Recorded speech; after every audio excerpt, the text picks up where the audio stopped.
Well, Michael, we really appreciate you coming by today to try to settle this slander suit that you filed against Dangertainment and Busta Rhymes. We know we want to put all this behind us, and you've got some ideas. Yeah, the way I was treated in Resurrection was disgusting, slanderous. Yeah, he entered my realm, I want to enter his realm. I want to do a music video. That sounds interesting, maybe. Yeah, I want to do a rap video. I'm not sure. We can talk to Busta and see what he thinks about it. So yeah, we're dropping this beat Haddonfield style. So all you other horror icons out there, stop with your hate. I've been slaying them bitches since back in 1978. For 40 years my movies have been starting trends, and that continues this year with Halloween Ends. And I've got one last thing to say to you, Busta. I'm Michael Myers, bitch. So trick or treat, motherfucker. Peace out.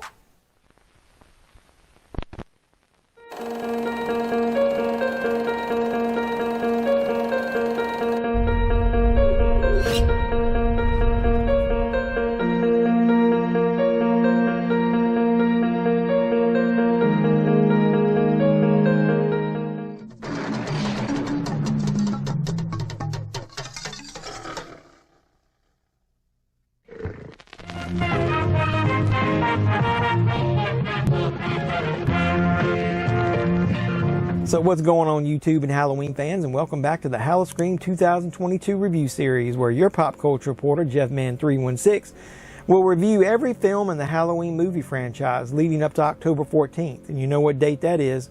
Halloween Ends comes out in theaters, and it's also going to be streaming on the Peacock streaming service. So in this review series, I'm being joined by a lot of amazing YouTube content creators. You saw them in the opening graphic, hopefully, and if not, you can read about their videos in the description of my video down below. All the links are down there. So each of us are going to present our own unique review of all the films in this iconic horror franchise each week. So please support everyone in this review series in all the normal YouTube ways. Like each video that you watch, comment on all of them, share them, and don't forget to subscribe to my channel if you haven't already, and their channel after you watch their videos. So let's keep this thing going. Halloween Resurrection, or what I call possibly the worst Halloween movie ever. Oh my God. What are we waiting for? Let's go and get this over with. So Halloween Resurrection is the 8th film in the Halloween franchise, if you're keeping score. This film tries to keep the momentum going from a really good H2O film, but it fails miserably. I'm going to try to sum up the plot of this disaster this way.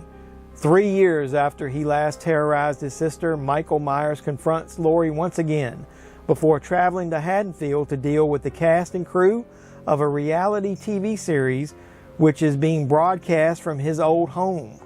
H2O obviously saw the return of Jamie Lee Curtis as Laurie Strode. That was a good thing. She also returns here, but she returns here to retire the character once and for all, at least during this timeline. This film was directed by Rick Rosenthal. He directed the original Halloween 2, so I thought this movie had the potential on paper to be good. Well, even though the Mythbusters show proved that you really can polish a turd, there isn't enough turd polish in the entire world to polish this one. The direction wasn't the problem. Everything else was. So this film also stars Busta Rhymes, Tyra Banks, Bianca Kajlich, is that how you pronounce her name? And a lot of other young cast members that nobody probably even remembers at this point. They're just a bunch of generic teens or early 20-somethings that serve as very disposable characters for Michael Myers to kill. I didn't even care about the final girl named Sarah in this movie. She didn't even really do anything during the film to be built up to deserve to be the final girl. This movie and her character were very lazily written. She didn't even have a hook anywhere in it that would make me care about her character or whether she lived or died. So speaking of Michael Myers, Brad Loree does a decent job as the new Shape. There isn't much good, bad, or indifferent about his performance. Most of his screen time is made up of terrible quality reality TV footage. More about that later. But at least the mask this time around, it's better to me, I think, than the H2O mask. I kind of like it. If you took the eyebrows off of this thing and maybe mussed the hair up a little, I think it could have even been better. So are positives, or am I just going to shit on this movie for this whole review? Well, the movie actually had a pretty good premise for that time. A reality show that Michael Myers accidentally drops into was being streamed on the live internet via a digital platform known as Dangertainment. That's kind of a cool name. I like that idea. It had a nice ring to it. Well, the execution of that idea, though, was hot garbage. The footage that's shown is such poor quality that it makes it hard to see sometimes what's even going on or who's in the frame. But let's say, hey, we do get some nudity in this movie, but you can't really see it clear. So is that good or bad? Who thought of that idea? Have nudity and you can't see it. You even fucked up the nudity. So they even used full screen recordings and then stretched them to fill the widescreen aspect ratio. Why? The quality was bad enough. Just make it to where the cameras can record widescreen. This movie does return to Haddonfield. I guess that's a positive, and it brings Michael back to his old home again. This is a welcome return for Michael. He traveled across the country, I guess, from California to get back to where Laurie is, or where was she in the hospital at anyway? And then once that's over, how does he get back to Haddonfield? And how did he get a new mask? Those are all things that nobody explains in the movie at all. Nothing is even explained. Michael just shows back up. So let's go back to the beginning. Laurie Strode, like I said, returns. And I do think most of this opening scene is pretty good. I like the idea of Laurie being put in a hospital. You know, you get some exposition from some nurses talking to explain. So yeah, Laurie killed someone else, obviously, at the end of the last movie that wasn't Michael. And they show you the mask coming off of it to explain it. But okay, so let's go ahead and talk about inside the hospital. There is a fan in there of serial killers as one of the patients, and I like it. And I think it's kind of ironic that you've got somebody who's supposed to be mentally incompetent who can really explain what's going on because he sees it, but nobody would ever believe him. So I'm not a huge fan of how they kill Laurie in this movie. So let's go, how does she get up to the roof? So you're supposed to make me believe that she's been going up to the roof pretty regularly to make a trap for Michael. And this has been going on for a couple years, and nobody saw her going up there. And so how did she know when Michael would come? It seemed like she was really ready for it to happen at the beginning of this movie. And maybe that's just convenient movie timing, I don't know. So also, why would she feel the need to check under his mask to make sure that it really was Michael this time? Didn't she just see him bust head first through a damn door of her room?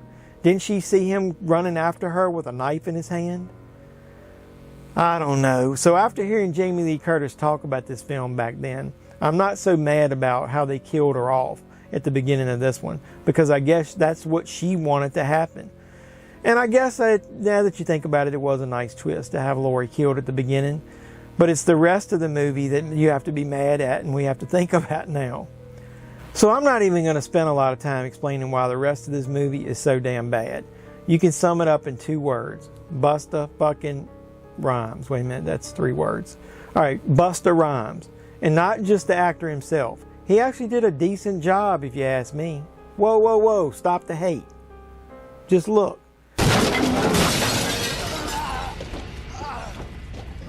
Trick or treat, motherfucker.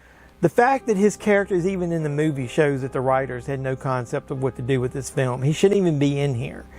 And to have Michael shown up on the screen multiple times at the end by Busta Rhymes' character of Freddy is totally disrespectful to the Michael Myers character. Do you really think anyone would be able to put their hands on Michael the way he did and push him away and get away with it if their name wasn't Loomis? The ending was also very lame by having Michael electrocuted the way he was. Wouldn't the character of Sarah or Buster also have been electrocuted the way they were? And to have a Halloween movie end on a jump scare the way they did is also lazy. Halloweens are best when you just have an ambiguous ending where you don't really know what happened to Michael Myers. So I'm not going to dig much farther into this. This movie is terrible. This movie is hot garbage and nothing else. Nothing else needs to be said. I think I said too many positives, actually. So what do you think of Halloween Resurrection? Is it as bad as I make it out to be, or everybody else that you listen to? Is it the last movie on your tier list? Is it the worst? Let me know in the comments down below. And while you're here, don't forget to throw a like on the video. Don't forget to subscribe to the channel. Don't forget to share the content, and not just mine. Share mine and watch everything of everybody's that's in this HalloSCREAM review series. Keep supporting us, and we'll keep making great content. And at least all the legacy sequels are over with, and next we get to move on to those awesome Rob Zombie movies. I can't wait. So until next time, boys and girls, this is Jedman316, your pop culture reporter, signing out, saying you guys be safe out there.